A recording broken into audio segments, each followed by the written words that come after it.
பாலஸ்தீனத்தினுடைய பகுதிகளை இஸ்ரேல் ஆக்கிரமிப்பு வச்சிருக்கிறாங்க. அந்த ஆக்கிரமிக்கப்பட்ட பகுதிகளில் கடுமையான தாக்குதல்களை ஈரானுடைய IRGC இஸ்லாமிய புரட்சிகர காவலர் பிரிவு இராணுவம் நடத்தி கொண்டு இருக்கிறது. இன்றைக்கு வெளியாகி இருக்கக்கூடிய ஒரு சிம்ம சொப்பனமான செய்தி என்னன்னு கேட்டால், ஈரானுடைய ஏவுகணை தாக்குதல்கள் காரணமாக USS ஆப்ரஹாம் லிங்கன் விமானம் தாங்கி கப்பல் தாக்குதலுக்கு உள்ளாகி இருக்கிறது.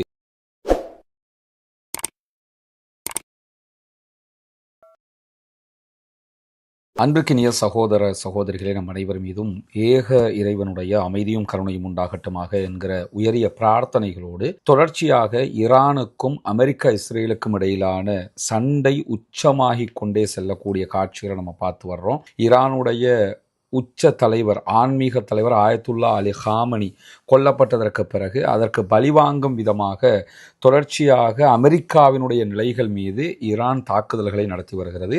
ஈரானுடைய தாக்குதல்கள் சாதாரணமான தாக்குதல்களாக அமையவில்லை. அதிலும் குறிப்பாக அமெரிக்காவினுடைய பேஸ் எங்கெல்லாம் இருக்குதோ, அமெரிக்காவுடைய இராணுவ தளம் எங்கெல்லாம் இருக்கிறதோ அந்த இடங்களை எல்லாம் தேடி தேடி ஈரான் தாக்குதல் நடத்துவதை நீங்கள் பார்க்கலாம். இறுதியாக சைப்ரஸுக்கு அவங்க அட்டாக் பண்ணியிருக்கிறாங்க. அதே மாதிரி ஓமானில் இருக்கக்கூடிய இராணுவ தளங்களுக்கும் தாக்குதல் நடத்தி இருக்கிறார். இன்றைக்கு இது தொடர்பாக கருத்துக்களை வெளியிட்டிருக்கக்கூடிய ஈரானுடைய ஃபாரின் மினிஸ்டர், வெளிவிவகார அமைச்சர் அப்பாஸ் அராக்சி என்ன சொல்றாருன்னா, நாங்கள் அரபுலக சகோதரர்களோடு சண்டை பிடிக்கவில்லை, அவர்கள் மீது எந்த தாக்குதல்களையும் நாங்கள் நடத்தவில்லை, நாங்கள் அரபு நாடுகளில் இருக்கக்கூடிய அமெரிக்காவினுடைய தளங்கள் மீது தான் தாக்குதல் நடத்துகிறோம், அந்த பேஸ் மேலே தான் நாங்கள் தாக்குதல் நடத்தி கொண்டிருக்கிறோம் என்கிற தகவல்களை அவர் சொல்லியிருந்தார். இதே நேரத்தில் பஹ்ரைன் மாதிரி நாடுகள் எடுத்துக்கிட்டிங்கன்னா அவங்க பேஸை தாண்டியும் தாக்குதல் நடத்துகிறாங்கங்கிறத நம்ம புரிஞ்சுக்கிற முடியும்.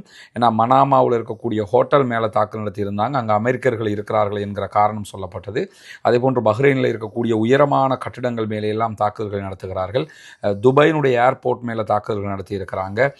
துபாயினுடைய டெர்மினல் 3 மேலே தாக்குதல் நடத்தியிருக்கிறாங்க. இது மாதிரி பல இடங்களிலும் அவர்கள் தாக்குதல்களை நடத்தி வருகிறார்கள் என்கிற செய்திகள் தொடர்ந்து வெளியாகிறது. கத்தருடைய உதய் போர்ட் மேலே தாக்குதல் நடத்துகிற அதே நேரம் கத்தருடைய பல பகுதிகளிலும் அந்த ஏவுகணைகளுடைய சிதிலங்கள் வந்து விழக்கூடிய காட்சிகளும் தொடர்ந்து பதிவாகி வருது. இதை தாண்டி நேற்றைய தினம் மாத்திரம் 30 இடங்களுக்கு மேல் அவங்க தாக்குதல் நடத்தியிருக்கிறாங்க. அதே மாதிரி ஈரானுக்குள்ள இஸ்ரேலிய ஆக்கிரமிப்பு இராணுவம் 30 தடவைகளுக்கு மேலே இதுவரைக்கும் தாக்குதல்களை நடத்தி இருக்கிறது.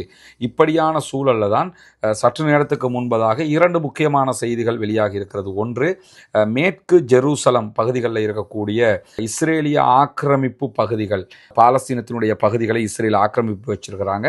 அந்த ஆக்கிரமிக்கப்பட்ட பகுதிகளில் கடுமையான தாக்குதல்களை ஈரானுடைய IRGC இஸ்லாமிய புரட்சிகர காவலர் பிரிவு இராணுவம் நடத்தி கொண்டிருக்கிறது. பலதரப்பட்ட ஏவுகணைகளை அவர்கள் தாக்குதல் நடத்தி கொண்டிருக்கிறார்கள். மேற்கு ஜெருசலம் பகுதி வெடிச்சத்தங்களால் கடுமையான சப்தங்கள் கேட்டுக்கொண்டிருக்கிறது என்கிற செய்திகள் வெளியாகி கொண்டிருக்கின்றன. எனவே மேற்கு ஜெருசலம் மட்டுமல்ல, இஸ்ரேலுக்குள்ள பல நகரங்கள் மேலே ஈரான் கடுமையான தாக்குதல் நடத்துகிறாங்க. அல் ஜசீரா அதனுடைய ஃபோட்டோ காட்சிகளை எல்லாம் வெளியிட்டுக்கிட்டே இருக்கிறாங்க. மற்ற இடங்களுக்கு ஈரான் எப்படி தாக்குதல் நடத்துகிறாங்களோ அதில் பல மடங்கு அதிகமாக இஸ்ரேல் மேலே அவங்க தாக்குதல் நடத்துகிறாங்க. இஸ்ரேல் அந்த நாட்டுக்குள்ளே அவங்க அடி வாங்கக்கூடிய காட்சிகளை வெளியே விடாமல் தடுத்து கொண்டிருக்கிறது.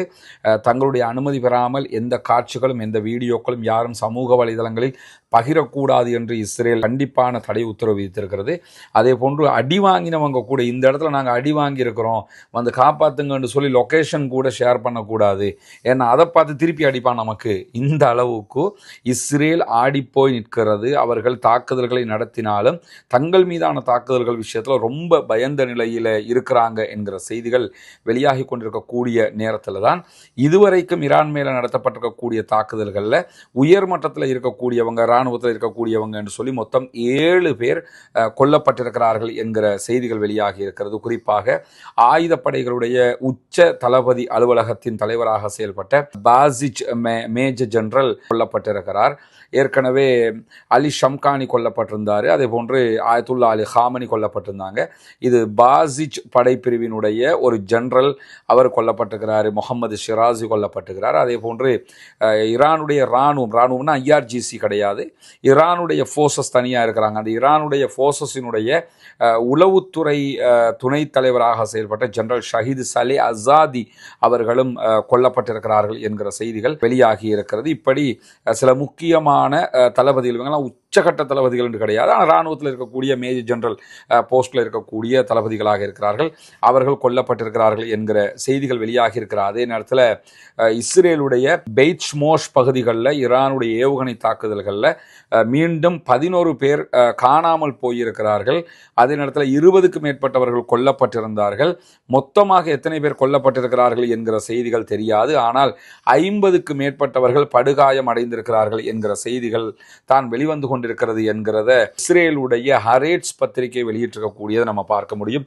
இஸ்ரேலுக்குள்ள வாங்கக்கூடிய அடிகளுடைய விபரீதங்கள் வெளியில காட்ட முடியாம அவங்க மறைச்சு கொண்டிருக்கக்கூடிய சூழல்ல தான் இந்த செய்திகளும் வெளியாகி இருக்கிறது. இதே நேரத்தில் நம்முடைய கடைசி வீடியோவில் என்ன சொல்லியிருந்தோம்னா, ஹார்முஸ் நீர்நிலை பகுதிகளில் ஒரு கப்பல் மேலே ஈரானுடைய இராணுவம் தாக்குதல்களை நடத்தி இருக்கிறது என்று சொல்லியிருந்தோம்.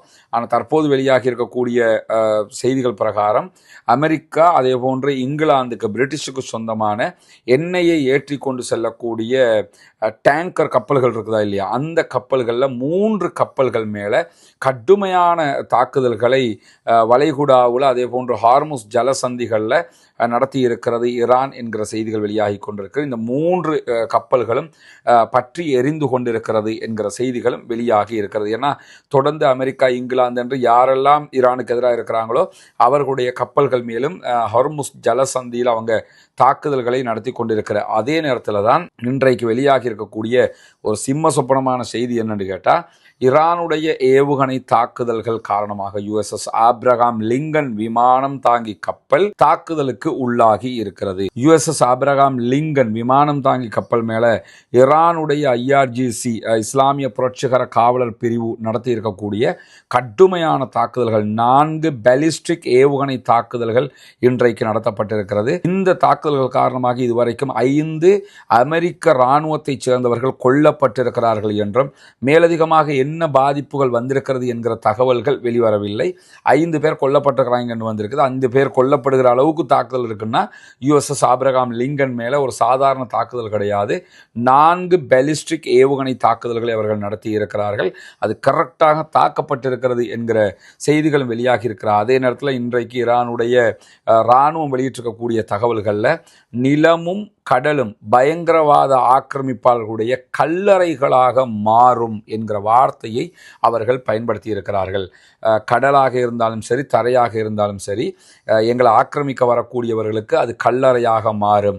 அப்படின்னா என்ன அர்த்தம்னா, நாங்கள் தரையிலையும் அட்டாக் பண்ணுவோம், கடல்லையும் அட்டாக் பண்ணுவோம் அப்படிங்கிறத சொல்லியிருக்கிறாங்க. அந்த அடிப்படையில் தான் இந்த தாக்குதல்களையும் அவர்கள் நடத்தி இருக்கிறார்கள். USS ஆப்ரஹாம் லிங்கன் மேலே தாக்குதல் நடத்துறதுங்கிறதெல்லாம் சாதாரணமான விஷயம் கிடையாது.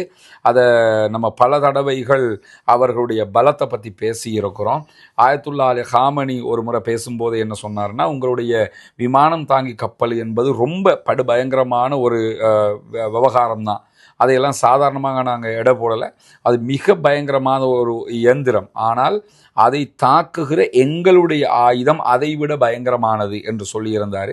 அமெரிக்காவினுடைய கப்பல் மேலையெல்லாம் யாரெல்லாம் தாக்குதல் நடத்த முடியுமா என்றிருந்த நிலையில் தற்போது அமெரிக்காவின் USS ஆப்ரஹாம் லிங்கன் விமானம் தாங்கி கப்பல் மேலேயே ஈரான் தாக்குதல்கள் நடத்தியிருக்கிறது. இதிலே விமானங்களுக்கு ஏதாவது பாதிப்புகள் ஏற்பட்டிருக்கிறதா என்கிற தரவுகளும் இதுவரைக்கும் வெளியாகவில்லை என்பதையும் நம்ம புரிஞ்சு கொள்ள முடிகிறது. ஏன்னா அவங்களும் தரவுகளை மறைச்சிக்கிட்டு தான் வெளியே செய்திகளை சொல்லி கொண்டிருக்கிறாங்க. முதல் நாள் அட்டாக்லேயே 200க்கும் மேற்பட்ட அமெரிக்க இராணுவத்தை IRGC படைப்பிரிவு கொண்டிருக்கிறது. அந்த செய்திகளை கூட இல்லை, ஒன்றுமே நடக்கலை, தூசு மாதிரி இந்த மாதிரி அதை மறைச்சிக்கிட்டே தான் போகிறாங்களே தவிர வெளிப்படையாக ஒப்புக்கொள்ளவில்லை என்பதை நம்ம புரிஞ்சு கொள்ள முடிகிறது. எனவே ஈரான் தன்னுடைய தாக்குதல்களை உச்சமாக நடத்தி கொண்டே இருக்கிற இந்த நிலையில தான் அல் ஜசீரா ஒரு முக்கியமான கட்டுரையை வெளியிட்டிருக்கிறாங்க. டொனால்ட் ட்ரம்ப் ஈரானுடைய புரட்சிகர காவலர் பிரிவு, அந்த இராணுவ பிரிவுகள் அத்தனையுமே சரண்டராக சொன்னார். சரண்டர் ஆகல் என்று சொன்னால் உங்களுக்கு மரணம் நிச்சயம் என்றெல்லாம் அவர் கடுமையாக பேசியிருந்தார். ஆனால் அவர் பேசினதுக்கு பிறகுதான் கடும் தாக்குதல்களை ஈரானுடைய இந்த இராணுவம் நடத்தி கொண்டிருக்கிறது. எனவே அமெரிக்காவினுடைய அதிபருடைய பேச்சுக்கு அவர்கள் கொஞ்சம் கூட மரியாதை கொடுக்கவில்லை. அதற்கான காரணம் என்ன, யார் இந்த படைப்பிரிவு, இவர்களுடைய பின்னணி என்ன என்பதை பற்றியெல்லாம் ஒரு விவரமான ஆர்டிக்கலாக ஒரு செய்தியை வெளியிட்டிருக்கிறாங்க. அது தொடர்பான ஒரு தனியான வீடியோவை நம்ம வெளியிட இருக்கிறோம். அப்போ நம்ம IRGCயினுடைய பலம் என்ன, ஃபாஜில் படைப்பிரிவினுடைய பலம் என்ன, இது மாதிரியான ஈரானில் என்னென்ன படைப்பிரிவுகள் இருக்கிறது, அவர்கள் இதை எப்படி சமாளிக்கப் போகிறார்கள் என்கிற செய்திகளை பற்றியெல்லாம் தனியான ஒரு வீடியோவை நம்ம வெளியிட இருக்கிறோம். அதையும் நீங்கள் பார்க்கிற போது என்னவெல்லாம் நடக்கிறது என்கிற செய்திகளை தெரிந்து கொள்ள முடியும். இதே நேரத்தில் ஆயத்துல்லா அலி ஹாமனியுடைய மரணம் எப்படி சம்பவித்தது, அதனுடைய பின்னணிகள் என்ன, அதில் எப்படியான தகவல்களை எல்லாம் ஈரானுக்கு எதிராக மொசாது சேகரித்திருந்தது, அதே போன்று அமெரிக்காவினுடைய உளவு பிரிவுகள் சேகரித்திருந்தன, ஏன் அவர் உடனடியாக இலக்கு வைக்கப்பட்டார் என்பது தொடர்பாகவும் ஒரு தனி வீடியோவாகவே நம்ம வெளியிட இருக்கிறோம். அதையும் பார்க்கும்போது உங்களுக்கு இன்னும் நிறைய தகவல்கள் கிடைக்கும். எது எப்படி போனாலும் ஆயத்துல்லா அலி ஹாமனியை கொன்றதை ஒருபோதும் நாம் ஏற்றுக்கொள்ள முடியாது. ஜனநாயகத்தை நேசிக்கக்கூடிய யாருமே அதை ஏற்றுக்கொள்ள மாட்டார்கள். ஒரு நாட்டினுடைய ஒரு சுப்ரீம் லீடர், அவர் அந்த நாட்டுக்குரிய லீடராக இருக்கிறாரு. கண்ட ஆக்கிரமிப்பாளர்களும் போய் நாங்கள் ஆக்கிரமிக்கிறோம்ங்கிற பேரில் ஒரு லீடரை கொள்றதுங்கிறது இன்னைக்கு அவருக்கு நடந்தால் நாளைக்கு இன்னொரு லீடருக்கு அது நடக்கும். கடந்த காலங்களில் சதாமுக்கு நடந்தது, இன்றைக்கு ஆயத்துல்லா அலி ஹாமனிக்கு நடந்திருக்கிறது. அதே போன்று கடந்த காலங்களில் இதே மாதிரி தான் கதாஃபிக்கு நடந்திருந்தது. அதை நிக்கோலஸ் மதுரோவை போய் தூக்கிக்கிட்டு போனாங்க. இந்த மாதிரி எல்லாம் பண்ணிக்கிட்டு இருந்தவங்க தான் தற்போது ஆயத்துல்லா அலி ஹாமனிக்கு இதை செய்திருக்கிறார்கள். எனவே இதை ஒருபோதும் ஏற்றுக்கொள்ள முடியாது. உலகம் முழுவதும் அமெரிக்காவுக்கு எதிராக ஹொமைனியின் மீதான தாக்குதலுக்கு எதிராக ஆர்ப்பாட்டங்கள், போராட்டங்கள் வருகிற காட்சிகளை எல்லாம் நம்ம பார்க்க முடிகிறது. பொறுத்திருந்து பார்ப்போம். அடுத்தடுத்த செய்திகளோடு இணைந்திருங்கள். நிறைய முக்கியமான செய்திகளை உங்களுக்கு கொண்டு வந்து தருவதற்கு தயாராக இருக்கிறோம். இரவு நேரங்கள் ஆனாலும் ஏன் இந்த செய்திகளை நம்ம கொண்டு வந்து தந்துக்கிட்டே இருக்கிறோம்னு சொன்னால் பொய்யான செய்திகளை நம்ம நம்பிடக்கூடாது, அவதூறான செய்திகள் பரவிடக்கூடாது. கரெக்டான செய்திகளை நம்ம புரிஞ்சுக்கிறோம்ங்கிறதுக்காகத்தான் கொண்டு வந்து தர்றோம். ரஸ்மின் எம்ஐஎஸ்சி நியூஸ் மற்றும் ரஸ்மின் டாக்ஸ் ஆகிய 2 யூடியூப் சேனல்களை சப்ஸ்கிரைப் செய்து வைத்துக் கொள்ளுங்கள். சப்ஸ்கிரைப் செய்யாத சகோதரர்கள் பெல் ஐக்கானையும் கிளிக் பண்ணிக்கிறீங்க. அப்போ உங்களுக்கு உடனே நோட்டிஃபிகேஷன் வந்துடும். அதை தாண்டி நம்முடைய ரஸ்மின் எம்ஐஎஸ்சி அஃபீஷியல் என்கிற வாட்ஸ்அப், அதே போன்று டெலிகிராம் சேனல்களையும் இணைந்து கொள்ளுங்கள். இதை தாண்டி டிக்டாக்கு, இன்ஸ்டாகிராம் எதுவாக இருந்தாலும் நம்மளை நீங்கள் ஃபாலோ பண்ணிக்கொள்ள முடியும். இந்த செய்திகளை உடனுக்குடன் உண்மையான செய்திகளை கொண்டு வந்து தருவதற்கு நாம் முனைப்பு காட்டி வருகிறோம். வல்ல ரஹ்மான் நம் அனைவருக்கும் அருள் புரிவானாக. புனிதமிக்க ரமலானுடைய மாதத்திலே ஆக்கிரமிப்பாளர்களுக்கு எதிராக பிரார்த்தனை செய்யுங்கள். அமைதி திரும்ப வேண்டும் என்று அல்லாஹ்விடத்திலே கேளுங்கள். அன்பிற்கினிய சகோதர சகோதரிகளை நம் அனைவர் மீதும் ஏக இறைவனுடைய அமைதியும் கருணையும் உண்டாகட்டுமாக என்கிற பிரார்த்தனைகளோடு, நமக்கெல்லாம் தெரியும் கடந்த ரமலானுடைய மாதத்தில் இஸ்லாத்தை ஏற்றுக்கொண்ட ஒரு 14 குடும்பங்களுக்கான வீடுகளை கட்டுகிற ஒரு பணியை நம்ம ஆரம்பிச்சிருந்தோம். அல்லாஹ்வினுடைய உதவியால் நீங்கள் செய்த தான தர்மங்கள், ஜகாத் நிதிகளால் அல்ஹம்துலில்லாஹ் 5 குடும்பங்களுக்கான வீடுகள் முழுமையாக கட்டி கொடுக்கப்பட்டு அவர்களுடைய கைகளிலேயே ஒப்படைக்கப்பட்டு விட்டது.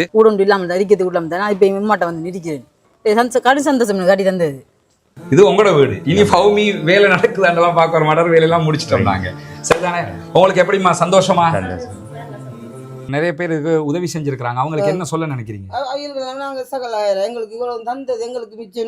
துவா செய்யுங்க. சரியா? தொழுகை, நோன்பு அதுகளை எல்லாம் ரொம்ப கடைப்பிடிச்சு கொள்ளணும். மார்க்க விஷயங்கள் தானே. அல்லாட்ட நம்ம உலகத்துக்கு எங்களால் முடிஞ்சதை நாங்கள் செஞ்சிட்டோம். மறுமைக்கு நீங்கள் தான் தேடிக்கொள்ளணும். சரிதானே? இந்த வீடு கட்டி முடிஞ்சதோட நாங்கள் வர்றோம். அவங்களோட மனைவி வந்துட்டாங்க வீட்டுக்கு. கேட்கும்போது என்ன சொன்னாருண்டா, நான் இதுக்குத்தான் நினைப்பேன், அந்த வீடு நீங்கள் கட்டி தந்துட்டீங்க, எனவே நாங்கள் இனி சந்தோஷமாக இருப்போம். என் பிள்ளைகள் இப்போ நிம்மதியாக கொடுக்கக்கூடிய அளவுக்கு நிம்மதியாரி அல்லாஹ் அவங்களோட எண்ணங்களை பேசாக்குவான் இன்ஷா அல்லாஹ். ரொம்ப மகிழ்ச்சியான தருணங்களாக அந்த தருணங்கள் இருந்தது. காரணம் என்னன்னா, இஸ்லாத்தை புனிதமிக்க வாழ்க்கை நெறியாக அவர்கள் ஏற்றுக்கொண்டிருக்கிறார்கள். ஏற்றுக்கொண்டவர்களுக்கு ஒரு வாய்ப்பாக அவர்களுடைய வறுமை நிலையை போக்கும் விதமாக இந்த சந்தர்ப்பம் அமைந்திருந்தது. அந்த அடிப்படையில் மீதமுள்ள 9 குடும்பங்களுக்கான வீடுகளை கட்ட வேண்டிய தேவை நமக்கு இருக்கிறது. நம்ம ஒட்டுமொத்தமாக கோடிக்கணக்கில் காசை கொண்டு வந்து வச்சு இந்த பணிகளை பண்றது இல்லைங்கிறது உங்களுக்கு தெரியும். நம்முடைய வீடியோவை பார்க்கக்கூடிய மக்களுக்கு கன்வே பண்றோம். அந்த மக்கள் தரக்கூடிய பொருளாதாரத்தை கொண்டுதான் இந்த வேலைகளை நம்ம செஞ்சுக்கிட்டு இருக்கிறோம். குறிப்பாக இந்த பணிகளுக்காக 100 ரூபாய், 200 ரூபாய், 500 ரூபாய், 1000 ரூபாய் என்று சின்ன சின்ன தொகைகளை கூட தந்து உதவிய பெருமனது கொண்ட சகோதர சகோதரிகளை நம்ம பார்த்திருக்கிறோம். அதே மாதிரி லட்சங்களில் உதவி செய்த சகோதர சகோதரிகளையும் பார்த்திருக்கிறோம். ஒவ்வொருத்தருக்கு எவ்வளவு முடியுமோ அந்த அடிப்படையில் நமக்கு அதை தந்து உதவி இருக்கிறார்கள். அதன் அடிப்படையில் தான் 5 வீடுகள் கம்ப்ளீட்டடாக நம்ம கட்டி கொடுத்திருக்கிறோம். அல்ஹம்துலில்லாஹ். இப்போது நம்ம இருக்கக்கூடிய இந்த பகுதிகளில் 4 வீடுகள் கட்டுவதற்கு போடுவதற்குரிய ஏற்பாடு நடந்து கொண்டிருக்கிறது. 2 வீடுகளுக்கான அத்திவாரம் போட்டிருக்கிறோம். இந்த அத்திவாரம் தித்வா புயல் வர்றதுக்கு முன்னாடி போட்டது. புயல் வந்ததோடு அந்த புயல் பணிகள் அந்த வேலைகளால் நமக்கு இதெல்லாம் நிறுத்தி இருந்தோம். அதனால தான் நம்ம விளம்பரங்களும் அது தொடர்பாக எங்கேயுமே போடலை. தற்போது புனிதமிக்க ரமதானுடைய மாதத்தை அடைந்திருக்கிறோம். நபிகள் நாயகம் ஸல்லல்லாஹு அலைஹி வஸல்லம் அவர்கள் காற்றை விட வேகமாக ரமலானிலே தர்மங்களை செய்வார்கள், தான தர்மங்களை அள்ளி கொடுப்பார்கள் என்கிற நபிமொழிகளை சஹீஹுல் புகாரி, முஸ்லிம் உள்ளிட்ட நபிமொழி கிரந்தங்களில் நம்ம பார்க்குறோம். ஏன்னா அவ்வளவு அதிகமாக ரசூலுல்லாஹ் தான தர்மங்களை செய்து கிடைக்கிறதையெல்லாம் கொடுத்து நன்மைகளை சேகரித்துக் கொள்வார்கள். அதே நேரத்தில் அல்லாஹு தாலா திருமறை குர்ஆனில் ஜகாத்து பெறுகிற கூட்டத்தினரை பற்றி 8 கூட்டத்தினருக்கு நீங்கள் ஜகாத்து வழங்க முடியும் என்று சொல்லும்போது அதிலே ஒரு கூட்டத்தினராக முஅல்லஃபத்துல் குலூப், இஸ்லாத்தின் பால் உள்ளங்கள் ஈர்க்கப்படுகிறவர்கள் என்கிற ஒரு பிரிவினரையும் நமக்கு காட்டி தருகிறான். எனவே இஸ்லாத்தை ஏற்றுக்கொள்ளுகிற சகோதரர்களுக்காக ஜகாத்து நிதிகளை கொடுக்க வேண்டியது கடமையாக இருக்கிறது. ரமலானுடைய காலத்திலே ஜகாத்துகளை கணக்கு பார்த்து ஏழை எளிய மக்களுக்கு கொடுக்குகிற சகோதரர்கள் இந்த பணிக்காகவும் ஒரு போர்ஷனை ஒதுக்குங்க. உங்களால் முடிஞ்ச ஒரு தொகையை முன்னால் தெரிகிற நம்முடைய ஹியூமனிஸ்ட் பீப்புள் ஆர்கனைசேஷன் என்கிற ஆர்கனைசேஷன் அக்கௌண்ட்டுக்கு நீங்கள் வைப்பிலிட முடியும். அதே நேரத்தில் வெளிநாடுகளில் இருக்கக்கூடிய சகோதரர்கள் இந்த குறித்த அக்கௌண்ட்டுக்கு வைப்பிலிட முடியாது என்று சொல்லுகிற போது அதில் முன்னாடி தெரிகிற என்னுடைய வாட்ஸ்அப் நம்பருக்கு நீங்கள் தொடர்பு கொள்ள முடியும். உங்களுக்கு எப்படி நீங்கள் பணம் அனுப்பணும் என்கிற வழிமுறைகளை நம்ம லீகலாக சொல்லித் தருவதற்கு கடமைப்பட்டிருக்கிறோம். எனவே நாமே ஆரம்பித்த பணி நாமே முடிக்க வேண்டும் என்கிற அடிப்படையில் நம்ம அத்தனை பேரும் சேர்ந்து 1000 ரூபா 2000 ரூபா லட்சங்கள் என்று எது நம்மளால் முடியுமோ அதை போட்டு இன்னும் ஒரு 9 வீடுகள் கட்டி முடிக்க வேண்டி இருக்கிறது. இந்த பணியில் அத்தனை பேரும் இணைந்து கொள்ளுங்கள். உங்களுடைய ஜகாத்து தான தர்மங்களை ரமலானுடைய காலத்திலே இதற்காக வழங்குங்கள். வாரி வழங்குகிற போது நாளை மறுமையிலே அல்லாஹு தஆலா உயர்தரமான ஜன்னத்துல் ஃபிர்தௌஸிலே உங்களுக்கான அழகான ஒரு வீட்டை தருவதற்கு காத்து கொண்டிருக்கிறான். ஏழை எளிய மக்களுக்காக உழைப்போம், அவர்களுக்காக கொடுப்போம். நாளை மறுமையில் நிரப்பமான கூலிகளை பெற்றுக்கொள்வோம். எனவே இதற்காக உதவி செய்யுங்கள் என்கிற பணிவான கோரிக்கையோடு முடித்துக் கொள்கிறேன்.